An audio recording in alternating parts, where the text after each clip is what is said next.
Monsieur Delmy sortit après avoir fait un signe de tête amical à Gribouille. Celui-ci commença à retirer les assiettes et les cristaux.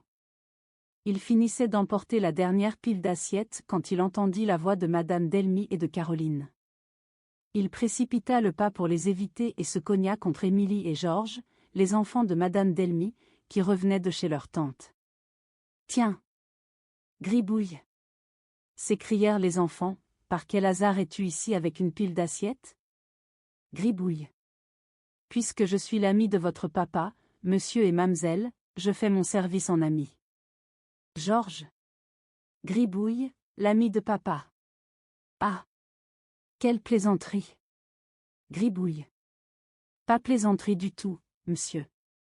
Vous pouvez le demander à votre papa, qui est mon ami, je suis bien aise de vous l'annoncer. Émilie. Papa, ton ami? Quelle folie! Papa, l'ami de Gribouille. Gribouille. Oui, mamselle. Et pourquoi ne serait-il pas mon ami, puisque je suis le sien, moi? Caroline, qui avait entendu la voix des enfants et de Gribouille, accourut et leur expliqua comment et pourquoi, elle et son frère étant dans la maison, Gribouille faisait le service de la table. Les enfants, qui aimaient beaucoup Caroline et qui s'amusaient souvent des naïvetés de Gribouille, furent très contents de ce changement dans le service.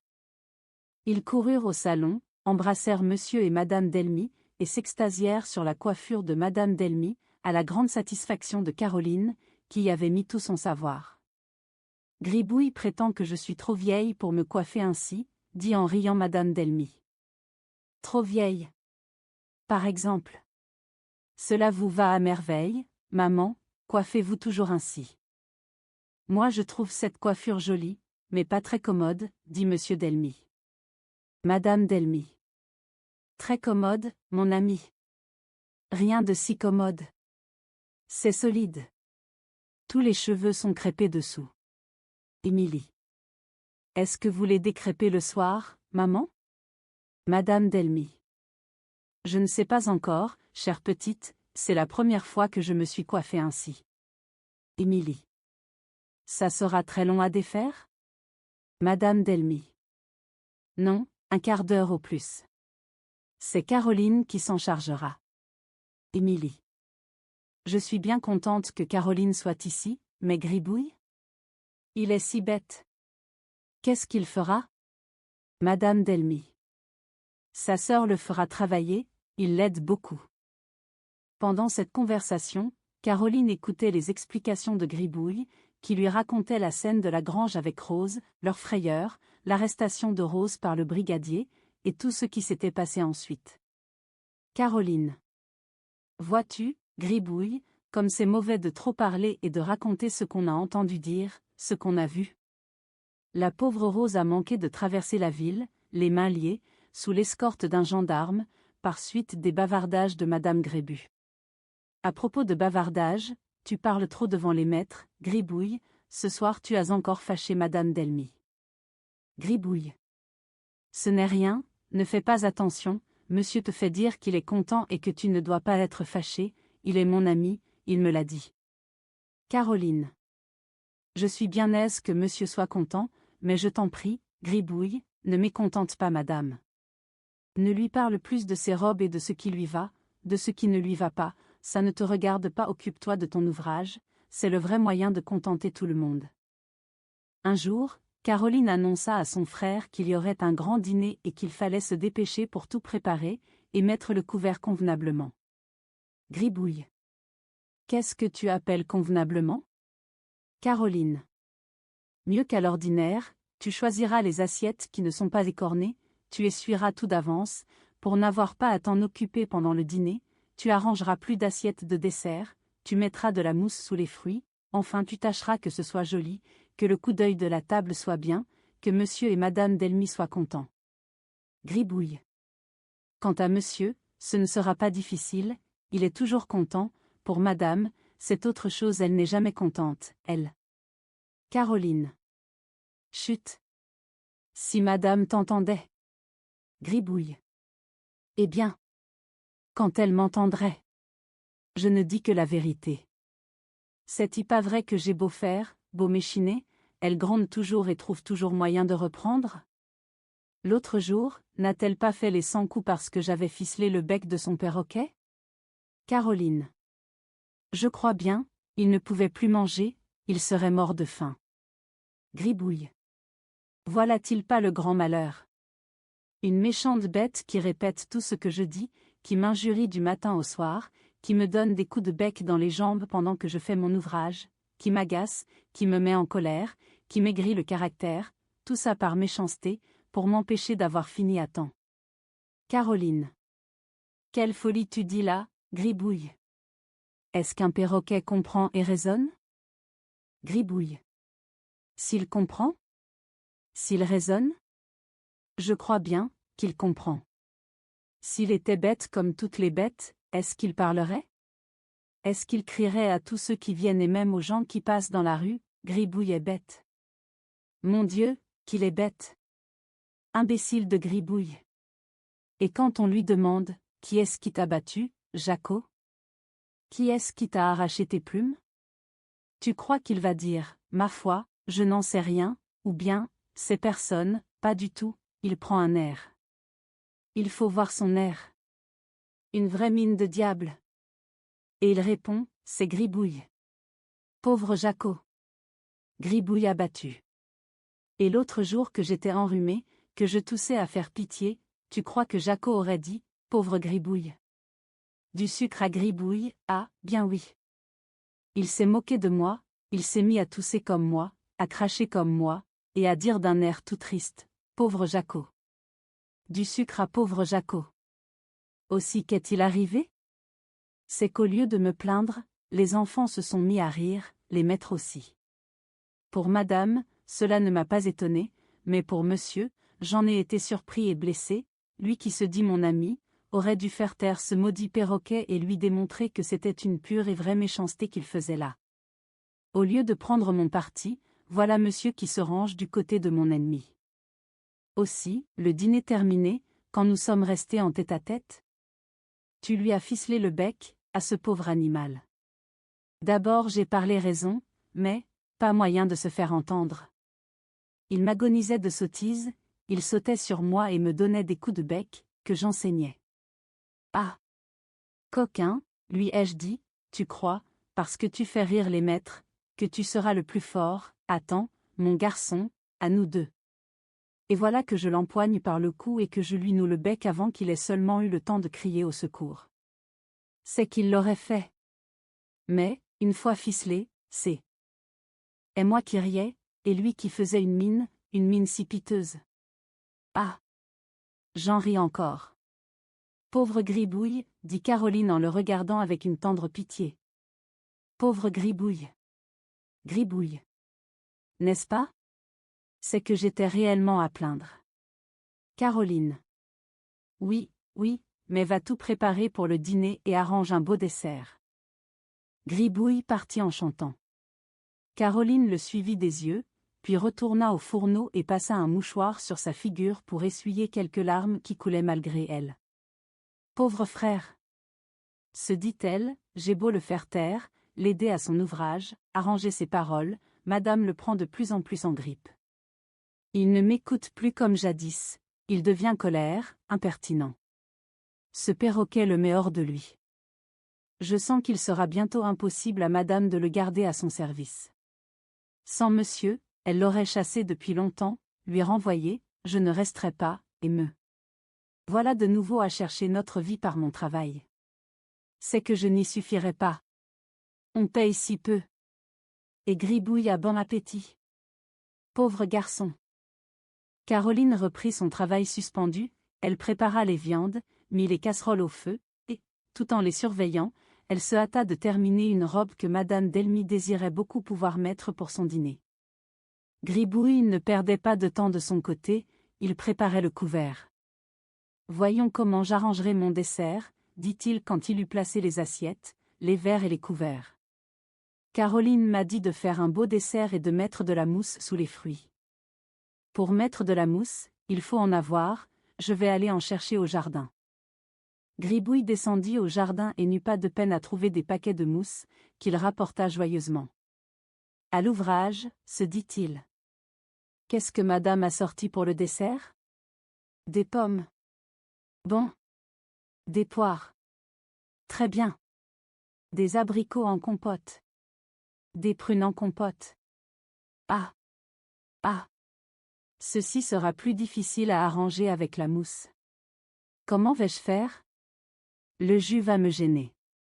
Gribouille réfléchit un instant. J'y suis, s'écria-t-il. La mousse bien arrangée dans le compotier, Gribouille arrange la mousse, je prends ma compote, je la vide sur la mousse. Gribouille fait à mesure qu'il dit. Je range proprement les abricots sur la mousse.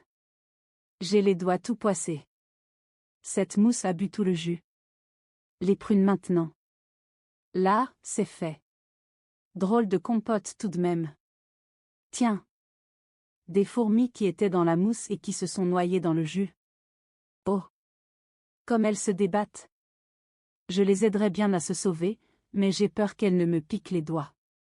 C'est méchant les fourmis. C'est bête. Ça n'a pas de reconnaissance. Assez regardé. À présent, rangeons les pommes, les poires. Lorsque Gribouille eut fini l'arrangement des fruits, il commença à tout disposer sur la table. Enchanté du bon goût et de l'imagination qu'il avait déployée, il regardait la table avec complaisance, tournant autour et s'admirant dans son œuvre. Il manque quelque chose au milieu, dit-il en s'arrêtant, il manque quelque chose, c'est certain, quelque chose d'un peu haut. Ah! J'y suis. Et Gribouille, courant au perroquet, saisit le perchoir sur lequel dormait son ennemi et le posa sans bruit et sans secousse au beau milieu de la table. Pour le coup Gribouille se crut un grand homme. Jamais, se dit-il, jamais rien de plus beau n'a été placé sur une table. Je les empêcherai d'entrer, pour qu'ils en aient la surprise. Et Gribouille sortit, ferma la porte à double tour et mit la clé dans sa poche. Quand il rentra à la cuisine, son air radieux frappa Caroline. « Caroline. Que as-tu, mon frère? Tu as l'air enchantée. » Gribouille. Il y a de quoi, ma sœur. Je t'assure que tu ne verras pas souvent des choses arrangées comme elles sont là-haut. Caroline. Es-tu sûre d'avoir bien fait? Tu n'as pas eu quelque invention malheureuse? Gribouille. Malheureuse. Si tu appelles malheureuses les idées les plus gracieuses, les plus élégantes. Caroline. Ah! Mon Dieu! Quel air solennel tu prends! Dis-moi ce que tu as fait, Gribouille, ou plutôt je vais monter et jeter moi-même un coup d'œil sur ton couvert. Gribouille. Monte, Caroline, monte, seulement, tu ne verras rien. Caroline. Pourquoi ne verrai-je rien, s'il y a quelque chose? Gribouille. Il y a même beaucoup, mais tu ne verras rien, parce que la clé est dans ma poche. Caroline. Pourquoi as-tu ôté la clé? Va vite la remettre, si madame veut entrer. Gribouille. Elle n'entrera pas, c'est moi qui le dis. Caroline. Impossible. Tu vas la fâcher encore. La voilà qui m'appelle, tout justement. Remets la clé à la porte, Gribouille. Gribouille. Je t'en prie, je t'en supplie, Caroline, laisse-moi le plaisir de les surprendre. C'est si joli. Caroline. Fais comme tu voudras, mon pauvre frère, je crains seulement qu'il me manque quelque chose. Gribouille. Rien du tout. C'est parfaitement arrangé. Caroline. Surveille mes casseroles pendant que j'habille madame. Caroline sortit laissant Gribouille enchanté du coup de théâtre qu'il espérait. Madame Delmy n'eut pas le temps d'inspecter les préparatifs de Gribouille. Aussitôt qu'elle fut prête, ses convives arrivèrent. Parmi les invités se trouvaient Madame Grébu, Madame Ledoux et Madame Piron. « Mettons-nous à table », dit Madame Delmy quand Gribouille vint annoncer que le dîner était servi. Il suivit de près, pour jouir de la surprise et de l'admiration générale. En effet, chacun admira l'abondance et l'arrangement du dessert. Mais Gribouille n'entendait rien, il restait consterné devant la place vide de Jacquot. « Pourquoi ce perchoir ?» demanda Aline Grébu. « Que voulez-vous y mettre, cher ami ?» Madame Delmy. Rien du tout. Je ne comprends pas. Je ne l'avais pas vu. C'est pour faire point de vue et désigner le milieu de la table, dit en souriant monsieur Delmy, qui devinait quelque fatale invention de Gribouille. C'est quelque sotte pensée de Gribouille, reprit madame Delmy avec aigreur. Pourquoi ce perchoir, Gribouille? Parlez donc. Répondez. Vous entendez bien que je vous parle. Madame a bien de la bonté, certainement, répondit Gribouille avec embarras et en jetant sur monsieur Delmy un regard suppliant. J'avais pensé, comme il manquait un milieu de table, car madame se rappelle que l'autre jour, quand monsieur a voulu en acheter un, elle a trouvé que c'était trop cher. Madame Delmy, avec impatience. C'est bon, c'est bon. Et après? Gribouille. Alors j'ai pensé que, si j'avais seulement Jacot, que cela ferait bon effet. Et puis, quand j'ai mis Jacot, j'ai voulu lui faire plaisir et honneur, ainsi qu'à monsieur et à madame, car je n'oublie jamais que c'est monsieur et madame qui sont les maîtres, et à qui revient l'honneur de toute chose, que Jacot n'est qu'un misérable animal. Oui, monsieur, continua Gribouille naniment, et un méchant animal. Que j'aurais dû m'en méfier. Je le place à la table des maîtres, je l'entoure d'un lit de mousse, et il déserte la place. Il déshonore mon invention. C'est pour me faire pièce qu'il est parti. Et, tenez, tenez. Que ces messieurs et dames veuillent bien regarder, il a fait ses ordures sur la nappe. Il a grignoté les amandes, il a dérangé les pommes, il a arraché les queues des poires. Madame pense que ce n'est pas agréable d'avoir un ennemi si cruel dans la maison. Tout mon dessert saccagé, dévasté.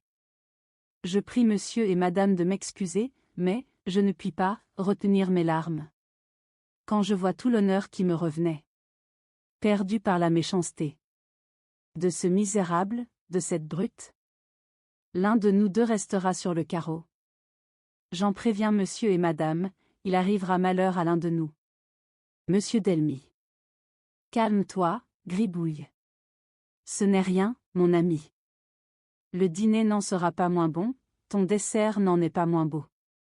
Oublions Jacot pour la soupe, que nous attendons et que tu vas nous servir. Gribouille. Monsieur est bien bon de me traiter d'ami, certainement monsieur a droit à mon service, c'est avec plaisir que je vais servir la soupe à ces messieurs et dames. Gribouille oublia son chagrin en servant le dîner avec une activité et un zèle qu'aucune maladresse ne vint troubler.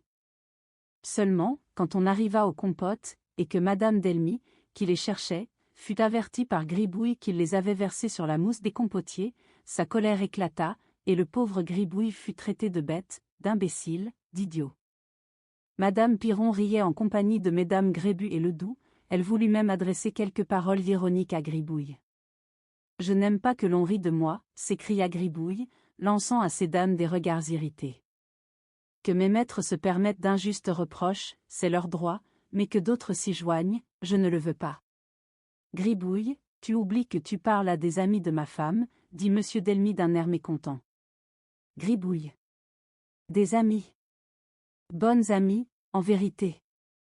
Si elles désirent que je répète les paroles qu'elles nous ont dites il y a 3 mois, quand nous sommes entrés chez monsieur, il verra si. De grâce, monsieur Delmy, ne grondez pas ce pauvre garçon, interrompit madame Grébu, nous savons bien que ces paroles ne peuvent blesser. Est-ce qu'il sait ce qu'il dit? Gribouille. Si je sais ce que je dis. Vous allez voir si je. Monsieur Delmy, sèchement. Assez, assez, Gribouille, passe-nous le café au salon. Et monsieur Delmy, offrant son bras à madame Grébu, passa au salon, suivi de toute la société. Gribouille comprima son mécontentement, en ôtant le couvert, il chercha Jacot, qu'il ne trouva pas, heureusement pour ce dernier, quand il raconta à Caroline ce qui s'était passé au dîner, celle-ci soupira, mais ne fit aucun reproche au pauvre Gribouille. Le soir, madame Delmy ne parla de rien, et le lendemain le frère et la sœur reprirent leur service comme d'habitude. Caroline et Gribouille balayaient et essuyaient dans le salon. Gribouille, qui se trouvait fatigué, s'étendit dans un fauteuil. On sonne à la porte, Gribouille ne se dérange pas. Au second coup de sonnette, Caroline se retourne vers son frère. Caroline. Tu n'entends donc pas, Gribouille? On sonne, va vite ouvrir. Gribouille. Je ne peux pas, je n'ai pas le temps. Caroline. Comment? Tu n'as pas le temps? Que as-tu de mieux à faire? Gribouille. Je me repose, j'en ai encore pour un bon quart d'heure. Caroline. Quelle bêtise dis-tu là? Tu plaisantes, j'espère. Un troisième coup de sonnette retentit plus violent que les deux premiers. Gribouille ne bouge pas. Sa sœur le regarde avec tristesse, hausse les épaules et va ouvrir en se disant tout bas. Pauvre garçon. Je vois que je ne pourrai jamais le former pour le service. Elle ouvre la porte, un domestique entre, portant une cage. Le domestique, à Caroline. Mademoiselle, je suis nouveau dans le pays, je ne suis pas sûr que ce soit ici chez M et Madame Delmy, voici 2 serins que j'apporte pour les enfants de Madame Delmy, voulez-vous les remettre de la part de Madame Pierrefonds, ma maîtresse? Caroline. Bien obligée, monsieur, je n'y manquerai pas. C'est bien ici que demeurent M et Madame Delmy. Le domestique regarda Gribouille, qui rit niaisement. Le domestique. Qu'a-t-il donc à rire, ce garçon? La bonne tête. A-t-il l'air nigaud? Gribouille. J'ai l'air que j'ai. Est-ce que ça vous regarde? Je ne vous dis rien, à vous, pourquoi venez-vous me taquiner? Le domestique, d'un air moqueur. Faites excuse, monsieur, je n'avais pas l'intention de vous contrarier, seulement je pensais tout haut. Gribouille. À la bonne heure. Je vous pardonne, et à l'avenir tâchez de penser bien, pour bien parler. Le domestique s'en alla en riant et en faisant des signes qui indiquaient qu'il croyait Gribouille atteint de folie. Caroline parut contrariée. Caroline. Pourquoi as-tu parlé à ce domestique que tu ne connais pas, Gribouille? Il ne te disait rien. Gribouille. Tu appelles cela ne rien dire, quand il me traite de bête, de nigaud, et de je ne sais quoi encore qu'il pensait et qu'il n'osait pas dire. Caroline. Tu te querelles avec tout le monde, tu vois que monsieur et madame n'aiment pas qu'on se dispute, et toi, depuis quelque temps, tu attaques toujours, tu ne supportes rien, tu deviens trop familier avec monsieur et grossier avec madame. Gribouille, se fâchant. Et pourquoi donc que je supporterais, moi, ce qu'ils ne supportent pas? Va donc dire aux maîtres qu'ils sont nigauds, bêtes, crétins, maladroits, brise-tout, comme on me dit à moi toute la journée, et tu verras les hélas. Et les cris qu'ils pousseront. C'est que ça m'ennuie à la fin. Caroline, le calmant. Voyons, Gribouille, mon frère, ne te fâche pas, tout ça, c'est pour rire, ils ne pensent seulement pas ce qu'ils disent. Gribouille. Tu crois? Caroline. J'en suis sûre. N'en parlons plus, et finis d'essuyer le salon pendant que je vais voir au déjeuner.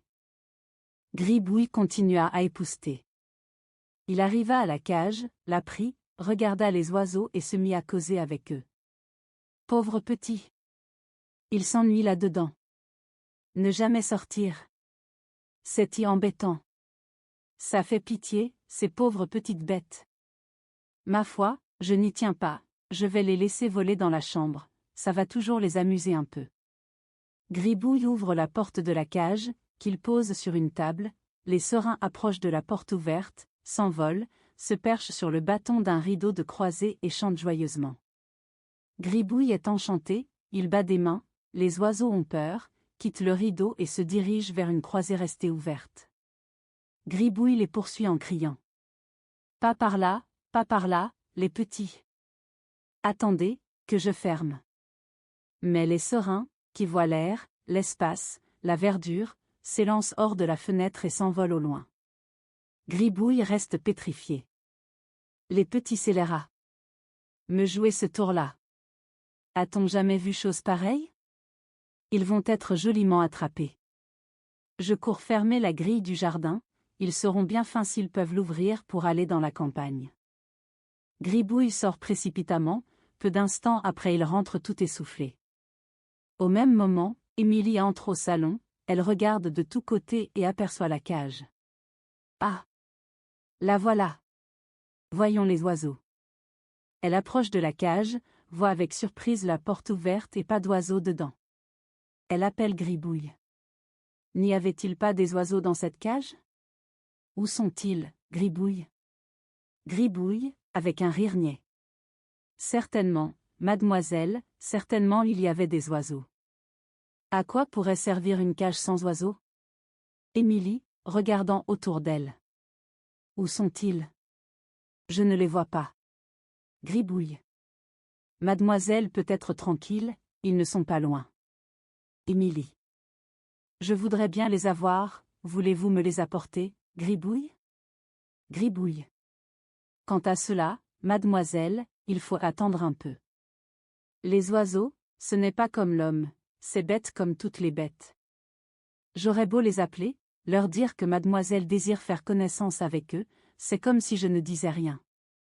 Mademoiselle pense bien que ce n'est pas volonté de ma part, je ferai tout pour contenter mademoiselle, excepté de donner de mon esprit aux bêtes. Émilie, avec un sourire moqueur. Non, non, je n'en demande pas tant.